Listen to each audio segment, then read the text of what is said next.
I told them, Logan. I told the judges it was mine. Logan looked up from his phone, completely calm. You what?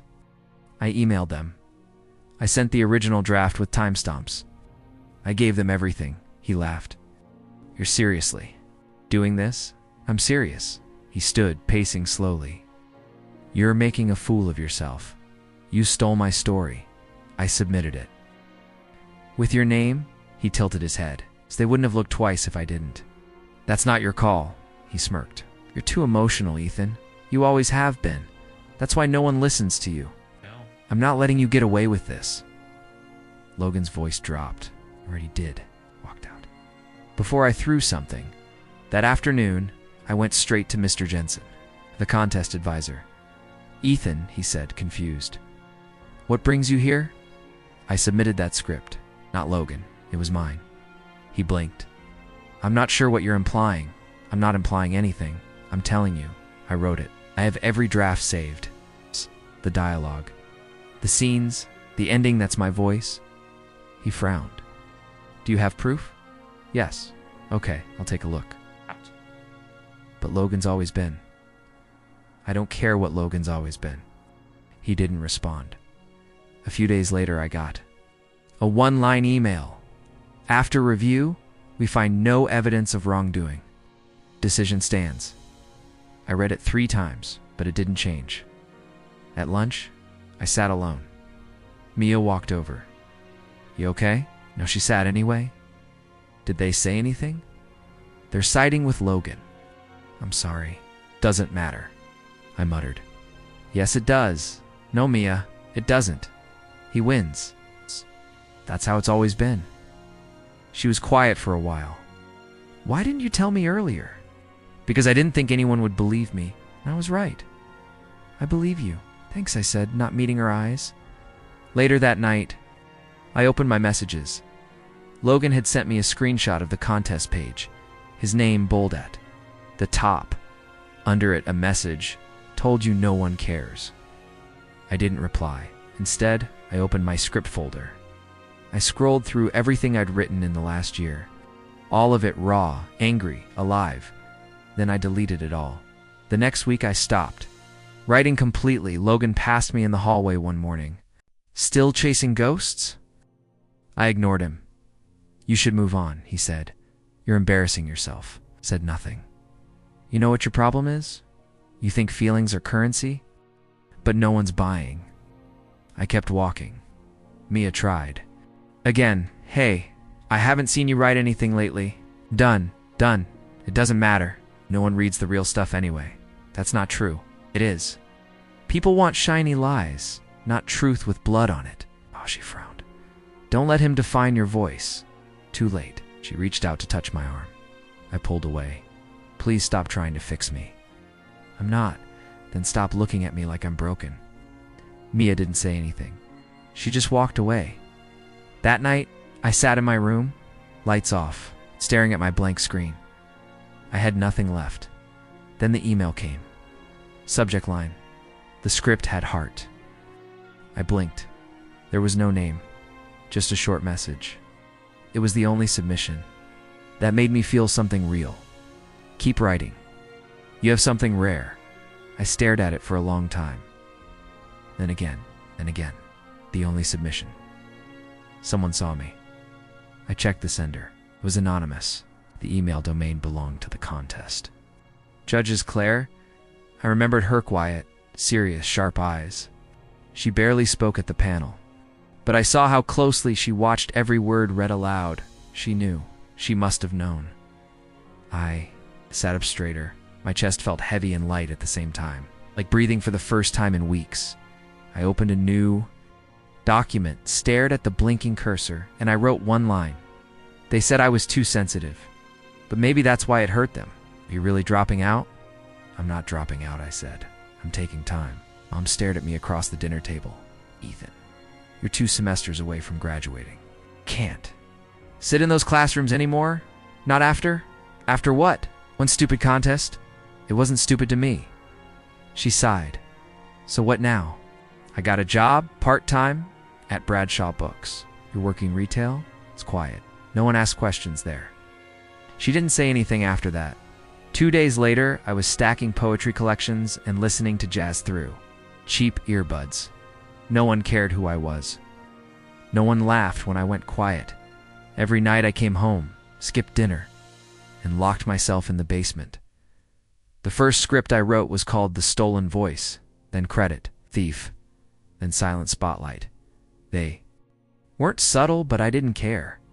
I poured everything into them: rage, betrayal, heartbreak. My fingers ached. My eyes burned. Every line I wrote felt like pulling glass from my throat.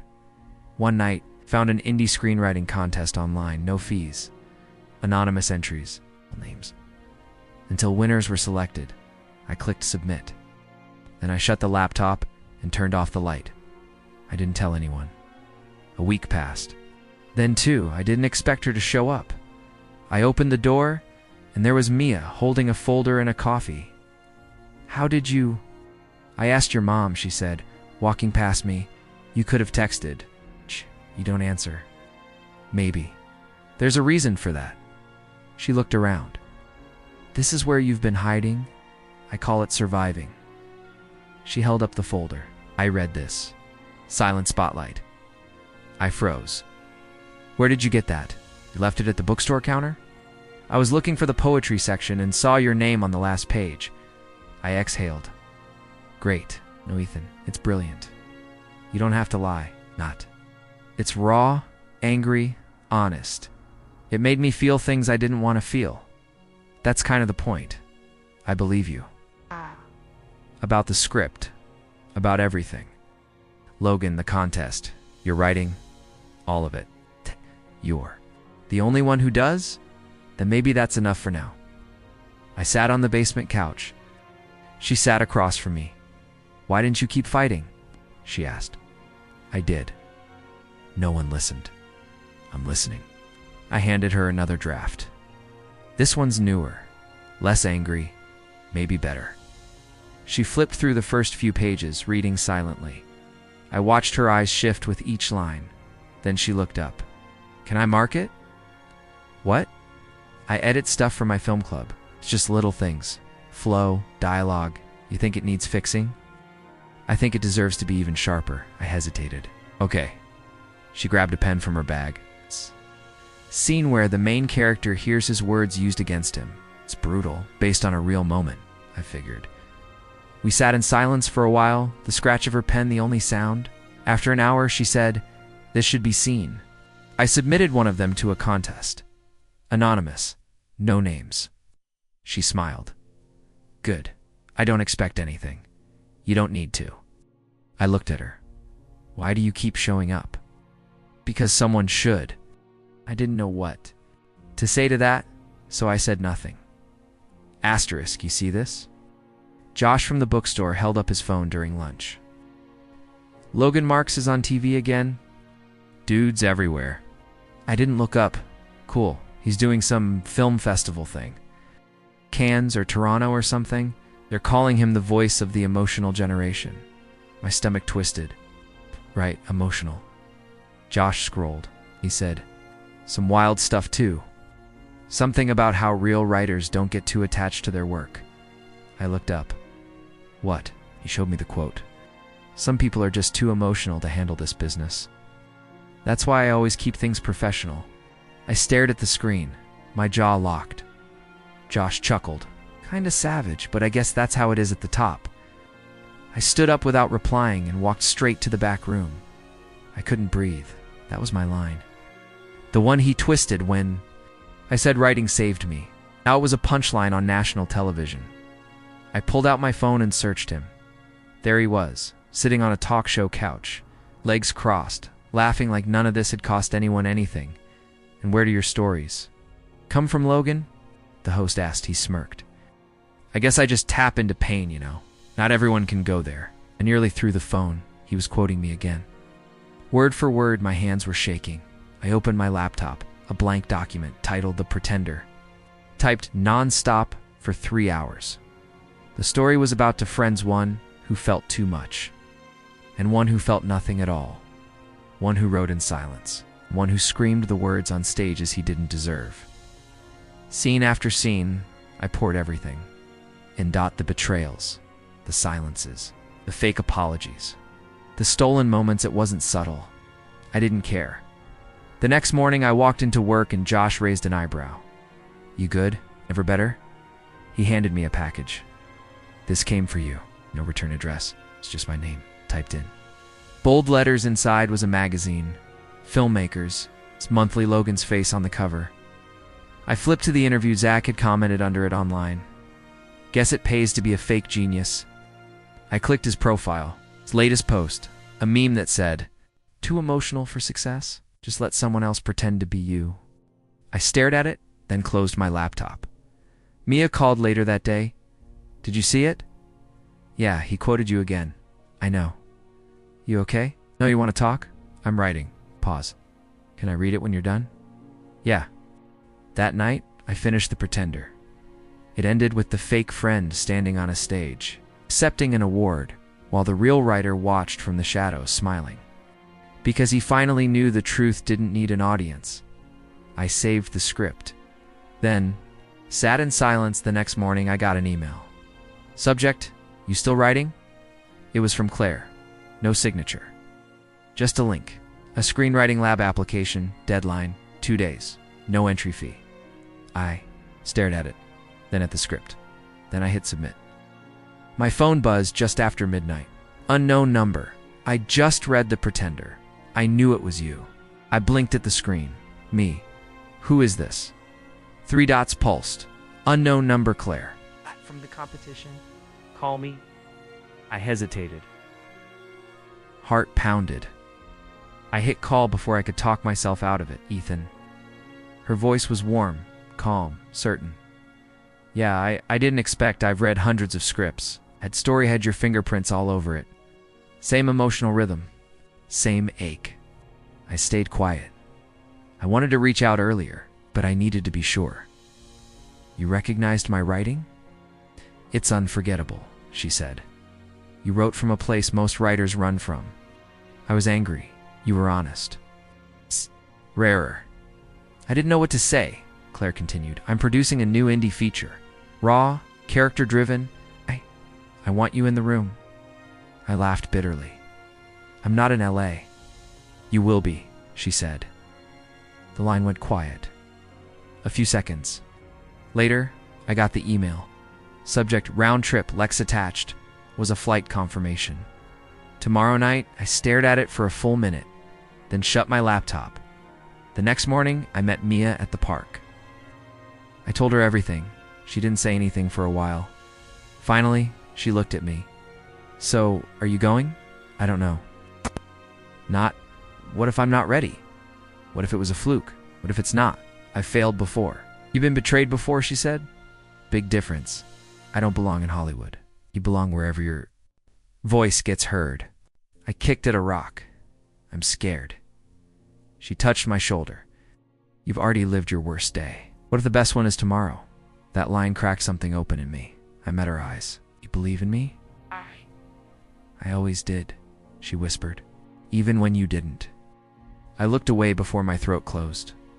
Back home, I sat on the edge of my bed. The flight was in 12 hours. I opened my closet. There wasn't much to pack, just notebooks, USB drives, hoodies, full of memories. At the airport, I held the ticket like it might vanish. Boarding was called. I stood frozen. Then I heard Mia's voice in my head again.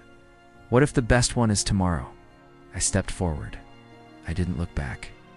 Asterisk, "Ethan, this is the cast," Claire said as we stepped into the studio.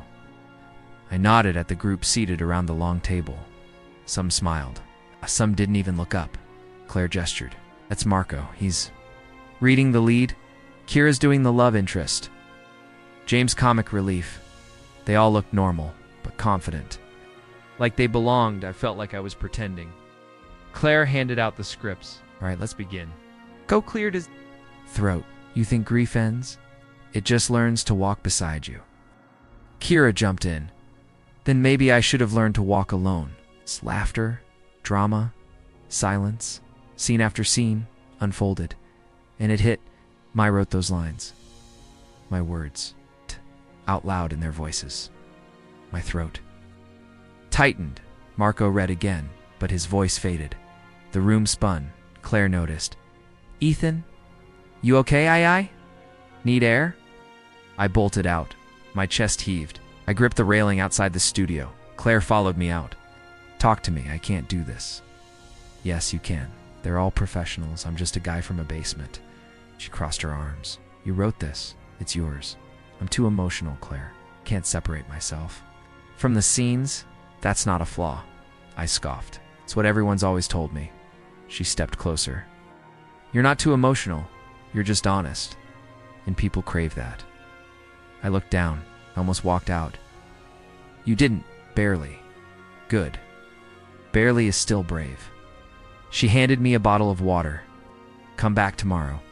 Rewrite that kitchen scene, the one you hated? How'd you know I hated it? She smirked. 'Cause it's the only scene that didn't feel like you. I went back to my hotel that night and stared at page 60-2. The kitchen fight. Was clean, neat, safe. So I ripped it apart. I wrote the real version, the one where the character didn't hold back, where the rage boiled and the tears broke through. I stayed up all night, at 5:47 a.m. I emailed the new pages to Claire. No subject line, just a file called Scene 62. Honest. When I walked into the studio the next day, she smiled and waved the printout in the air. New pages, everyone. Fresh from the writer's heart. Marco raised a brow. You rewrote this overnight? I nodded. They read silence. Kira whispered, damn. Marco blinked twice. This hits harder. James laughed. I didn't even talk in that scene and I still got goosebumps. Claire leaned toward me. That's the scene that sells the movie. You think so? I know so. I let out a breath I didn't know I'd been holding. She leaned closer. It's greenlit. My heart stopped. Wait, what? We're making it. Full production. You're in. I looked at my hands. Same hands that once shook while clicking submit. Same hands that once ripped up rejection letters. I looked. Back at her? Thank you. No, Ethan, she said. Thank you. Asterisk, Ethan, are you ready? Claire asked, adjusting my collar like I was going to prom instead of walking on stage. No, I whispered, looking at the packed theater through the side curtain. Not even close. You'll be fine. I feel like I'm about to puke. How you know what matters? I tried to laugh, but my throat was dry. You ever get nervous like this? Only when it's good. A man in a headset pointed at us. No. You're up in 60 seconds. Claire leaned in. Say something honest. What? That's all they want. I nodded and took a step forward. Then another. The lights dimmed. The host's voice echoed. And now, please welcome the writer of The Pretender, Ethan Vale. Applause. Too loud. Too much. I walked out, eyes barely adjusting to the lights, and then I saw him, back row. Right side Logan, his eyes locked with mine. He looked stunned. I kept walking. Don't stop. Don't blink. Don't give him that power. Stepped up to the mic. Hi. I'm Ethan. A laugh from the crowd. I wasn't trying to be funny. I wrote this in a basement. At 3 a.m. after crying, after breaking things, after thinking I'd never get back up again, silence. This isn't just a story. It's a piece of me I never thought I'd share. But maybe someone out there needs to hear it. I stepped back. The applause felt warmer this time. The lights dimmed again. Screen lit up, and I sat in the aisle seat, heart racing. Claire whispered, You did good. I don't even remember what I said. Doesn't matter. It was real. I watched the film unfold like I hadn't written it. Like someone else had peeled open their heart. I peeked back once. Logan was still there. Arms crossed. Eyes glued to the screen.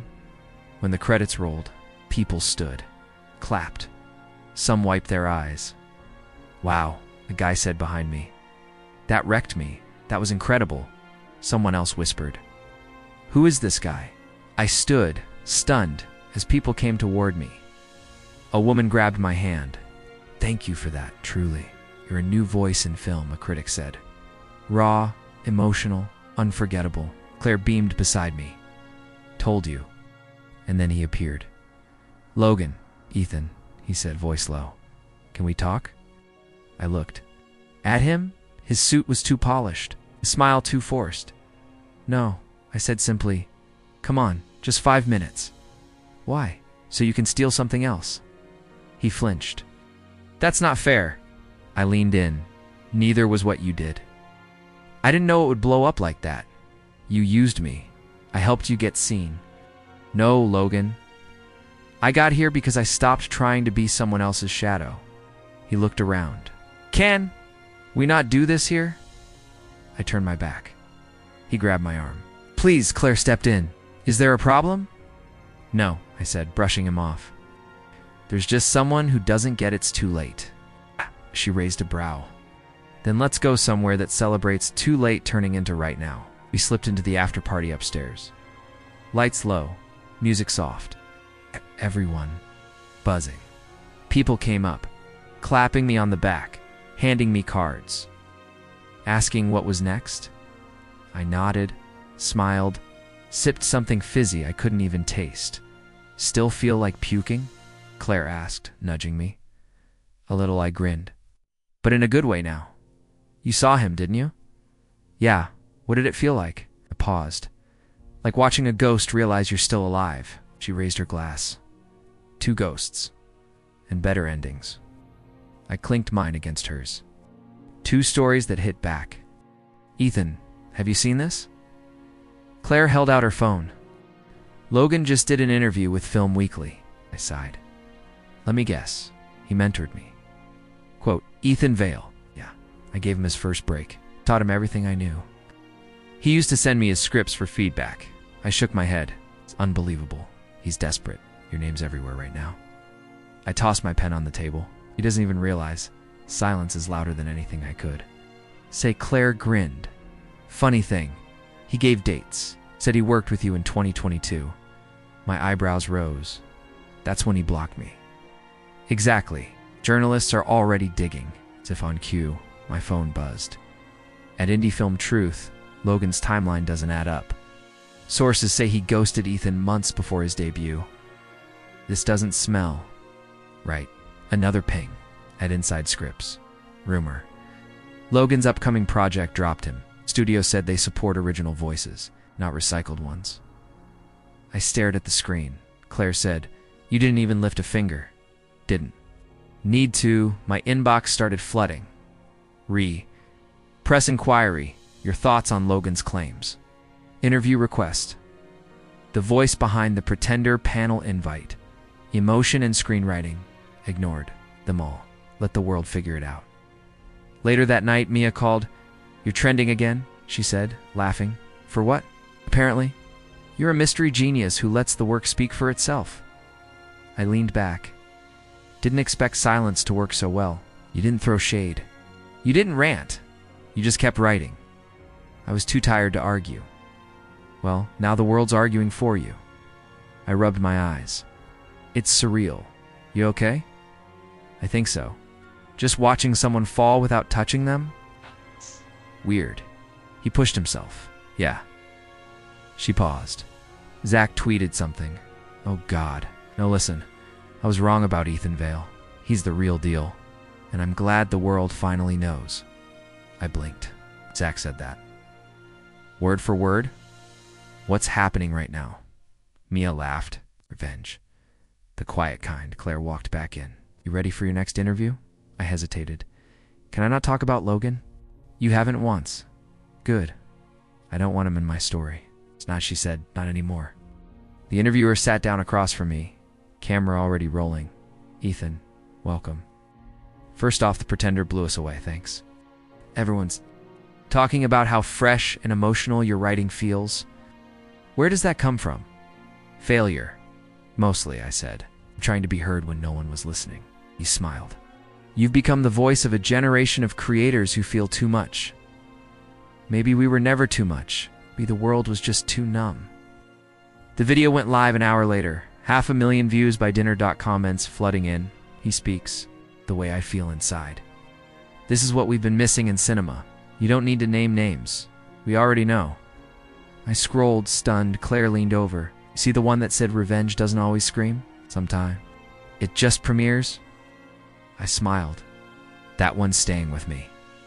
Asterisk, is that the same hallway? Mia asked, stepping beside me. Yep, I said, staring at the peeling paint.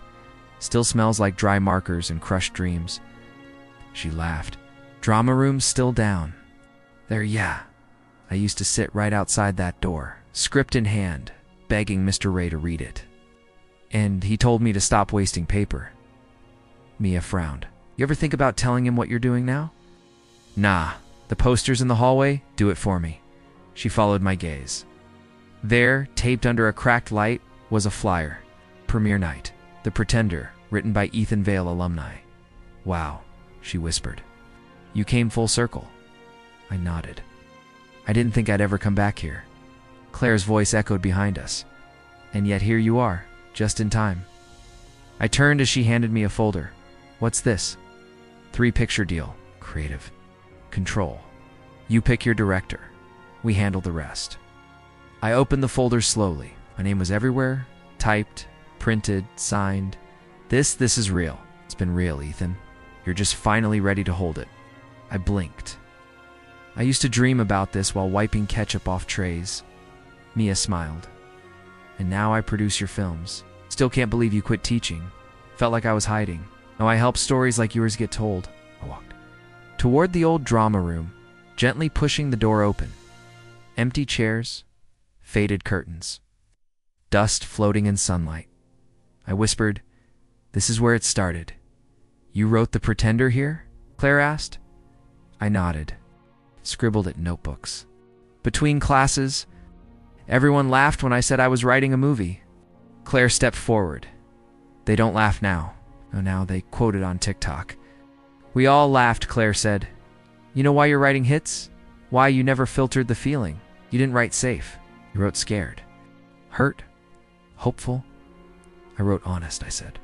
Because I didn't know how to lie. Mia turned to me. You once said emotions ruined your chances. I was wrong, I whispered. They were my only chance. My phone buzzed. Another headline. The Pretender breaks streaming records, audiences say. It feels like someone finally understands. I put the phone away. Hey, Claire. Yeah. You think they were right when they said I was too emotional? She smiled. They weren't wrong. They were short-sighted. I walked up to the dusty old stage and stood where I once froze during a school play. The same wooden floor beneath my feet. The same silence I once feared.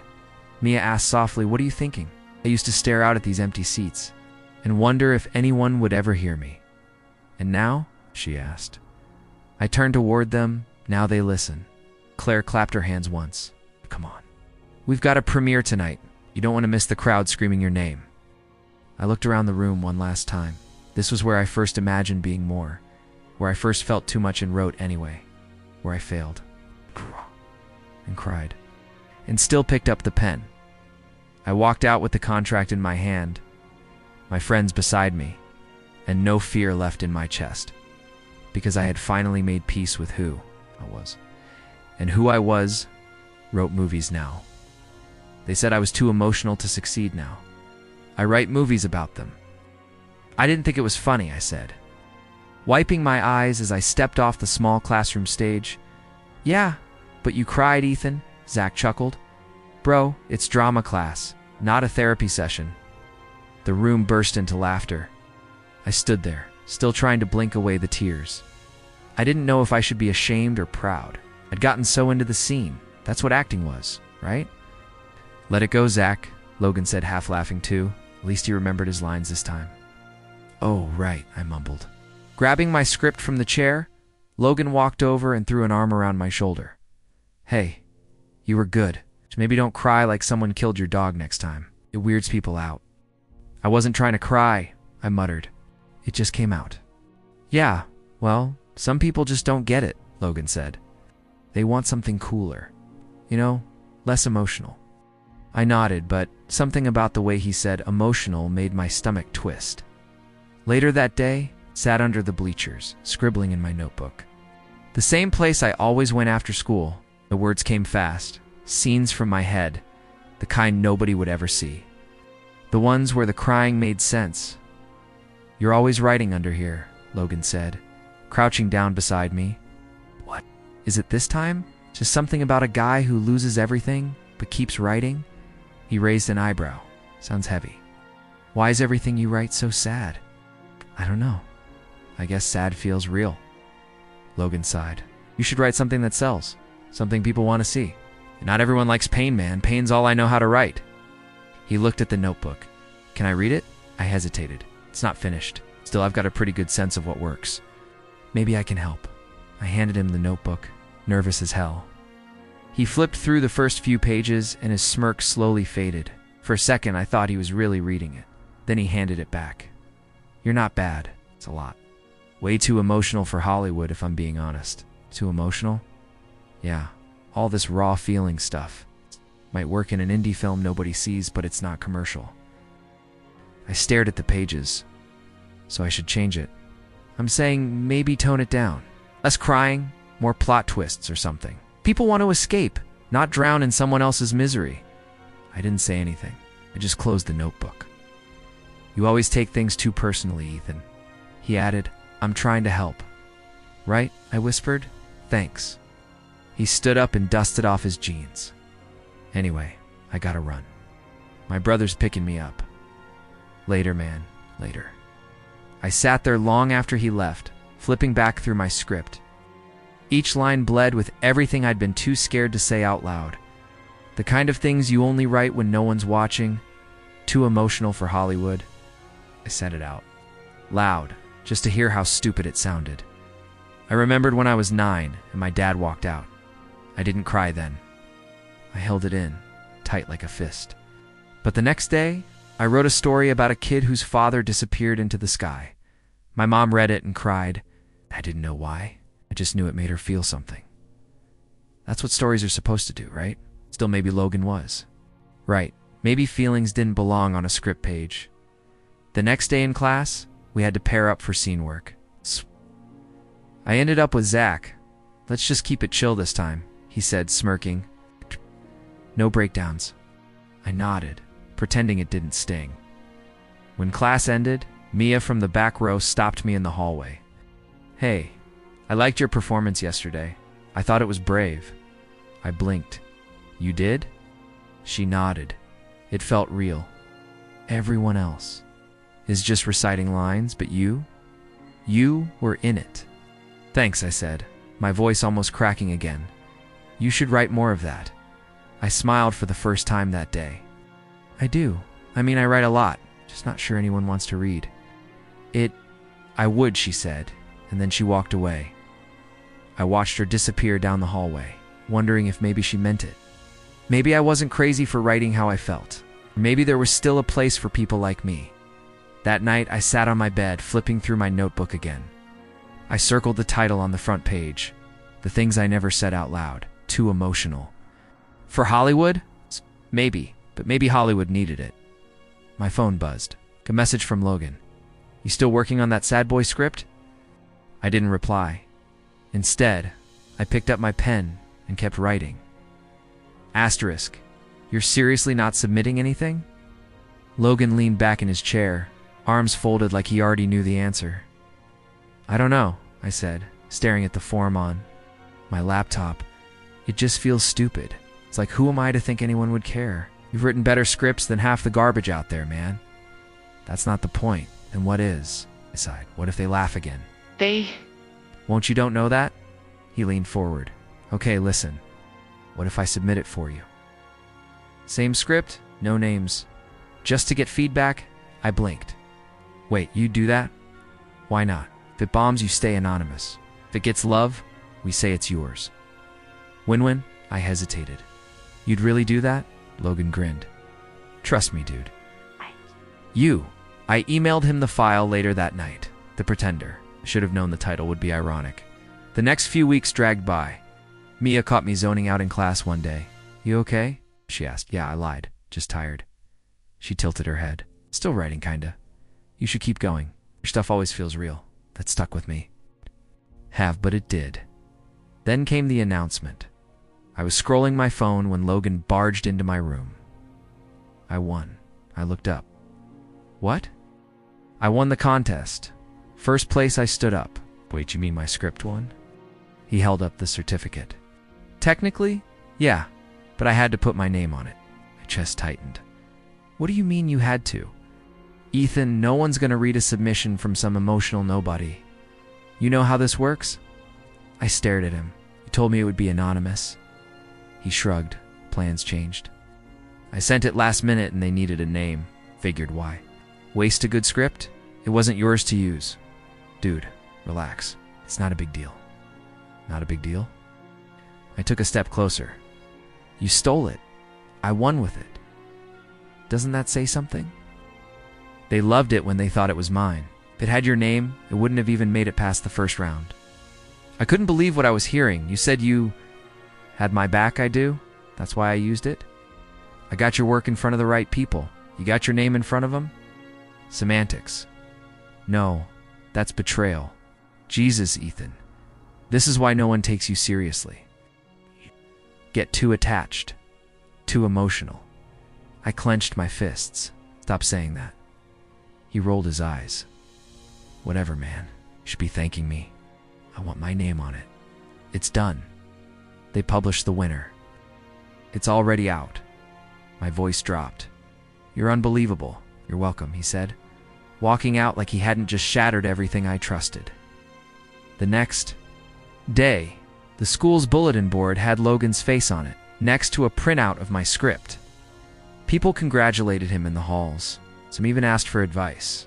Zach laughed when he saw me. Guess your boy finally made it, huh? You better start kissing his Oscar ring now.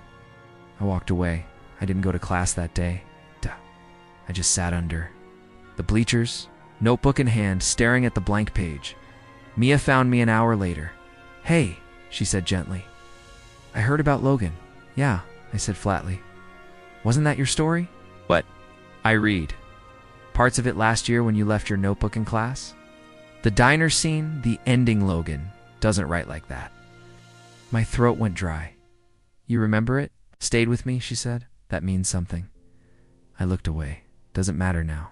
Yes, it does. No one cares whose name is on the paper, just who gets the spotlight. She sat down beside me.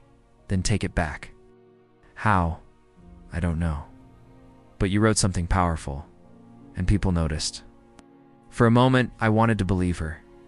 Later that night, I watched Logan give an interview online. He wore a suit. He smiled like he belonged in front of the camera. When the host asked what inspired the story, he said, I guess I just understand pain in a way most people don't. I closed the tab. That line used to belong to me. Now I wasn't sure it ever had.